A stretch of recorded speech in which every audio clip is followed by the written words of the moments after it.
చేసినప్పుడు ఇబ్బందికరమైన పరిస్థితులు ఉండే. ఎందుకంటే మా పార్టీ నుంచి ఒక క్యాండిడేట్ ఓడిపోవడము, రాజేశ్వర్ రెడ్డి గారు గెలవడం వల్ల గతంలో మరి అంటే ఇన్ఛార్జీలు నడిపించుకున్నారు, మేము కూడా నడిపించుకుంటాము అనేటువంటి ఒక మాట మా నాయకులు మాట్లాడినప్పుడు మరి ప్రతిసారి ప్రజల విషయానికి వచ్చినప్పుడు అభివృద్ధి విషయంలో కానీ సంక్షేమం విషయంలో కానీ ఈ విధంగా ఇబ్బందులు పెట్టుకుంటూ మనం కూడా ఇబ్బందులు పడుతూ పోతే బాగుండదు అని చెప్పి మాకు ఇక్కడ ఓడిపోయి ఇన్ఛార్జిగా ఉన్నటువంటి ప్రతాప్ రెడ్డి గారికి వాటిని సముదాయించి చెప్పి అభివృద్ధి కార్యక్రమాలు వచ్చినప్పుడు తప్పకుండా మీ అభిప్రాయాలు తీసుకుంటాము. మరి ఏదైతే ప్రభుత్వ కార్యక్రమాలు అధికారిక కార్యక్రమాలు ఉంటాయో వాటిని సాఫీగా నడిచే కార్యక్రమం చేద్దామని చెప్పి మరి ఇక నుంచి ఇక్కడ ఏ అభివృద్ధి సంక్షేమ కార్యక్రమాలు జరిగినా కూడా ఎటువంటి ఇబ్బంది లేకుండా సాఫీగా ముందుకు పోయే విధంగా చేయడం జరుగుతుందని ఈ సందర్భంగా ఈ వేదిక మీద నుంచి తెలియజేస్తా ఉన్నాను. అదే విషయం కలెక్టర్ గారికి కూడా చెప్పాను.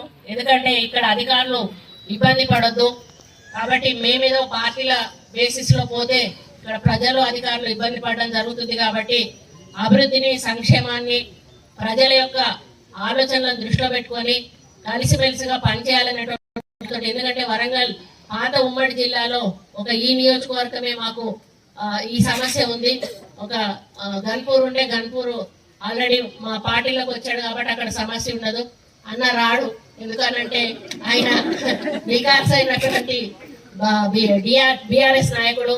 కానీ ఈ సమస్య రావద్దని మరి అన్న మీద కూడా నాకు, ఎందుకంటే నేను కూడా అందులో పనిచేసినప్పుడు ఒక వ్యక్తిత్వం, మనిషి వ్యక్తిత్వం ఏంటో తెలుసు. ఆయన ఎటువంటి అంటే అజాత శత్రువు లాంటోడు, నిమ్మలంగా పోయేటోడు, కొట్లాడేటోడు కాదు. ఆయన కొట్లాడేటోడు అయితే నేను కూడా కొట్లాడ పెట్టుకుందామని చూసేదాన్ని. కానీ ఆయన కలుపుకోయేటువంటి వ్యక్తిత్వం ఉన్నది కాబట్టి నేను కూడా కలుపుకపోయే ఈ కార్యక్రమాలు చేసుకోవాలని ఒక నిర్ణయానికి వచ్చాం. కాబట్టి అన్న ఇక ముందు మరి అభివృద్ధి సంక్షేమం విషయానికి వచ్చినప్పుడు దయచేసి మీరు కూడా ఏవైనా కార్యక్రమాలు తీసుకునేటప్పుడు మీ నుండి ఏవైనా ప్రజలకు ఇవ్వాల్సి వచ్చినప్పుడు దయచేసి మా నాయకులని మీరు ఆలోచించకుండా అందరినీ కూడా కలుపుకోవాల్సిన బాధ్యత మీ మీద ఉంది. కాబట్టి అది కూడా మీరు ఆలోచించాలని ఈ సందర్భంగా విజ్ఞప్తి చేస్తా ఉన్నాను. మరి కళ్యాణ లక్ష్మి చెక్కులను ఎక్కువ రోజులు దయచేసి ఈసారి కలెక్టర్ గారు కొంత ఆలస్యం అయింది, మరి ఎక్కువ రోజులు కాకుండా, ఎందుకంటే గతంలో పెండింగ్ ఉన్నవి కూడా ఇంకా ఇస్తూనే ఉన్నాము మేము. ఇప్పుడు ఈ ఫ్రెష్ పెండింగ్, పాత పెండింగ్ నిన్నటి నుంచి కొన్ని అంతకు ముందు వరకు ఇచ్చినవన్నీ కూడా పాతవి పెండింగ్, ఇప్పుడు ఇచ్చేటివన్నీ కూడా ఫ్రెష్ అన్నట్టు మేము వచ్చిన తర్వాత జరిగినటువంటి. కాబట్టి ఇవన్నీ కూడా ఇక ముందు ఎక్కువ రోజులు ఆపకుండా కార్యక్రమాన్ని తొందరగా పెట్టేసి, నేను వరంగల్ ఇటు వస్తూ పోతూ ఉంటే దారిలోనే కాబట్టి మరి కార్యక్రమాలు నేను తప్పకుండా అటెండ్ అవుతాను. మరి నేను అటెండ్ అంటే ఇక్కడ మంత్రిగా నేను అటెండ్ కావాల్సిన బాధ్యత కూడా నా మీద ఉంది కాబట్టి తప్పకుండా వచ్చి కార్యక్రమాలు అటెండ్ అవుతాను. ఇప్పుడు ఈ రోజు ఎన్ని చెక్కులు పంపిణీ చేస్తున్నారు, ఎన్ని కోట్ల రూపాయలకు సంబంధించిన చెక్కులు పంపిణీ చేస్తున్నారు ఆర్టీఓ గారు చెప్పడం జరిగింది. కాబట్టి ఇక్కడ వచ్చిన తల్లిదండ్రులకు ఒకటే విజ్ఞప్తి చేస్తా ఉన్నాను.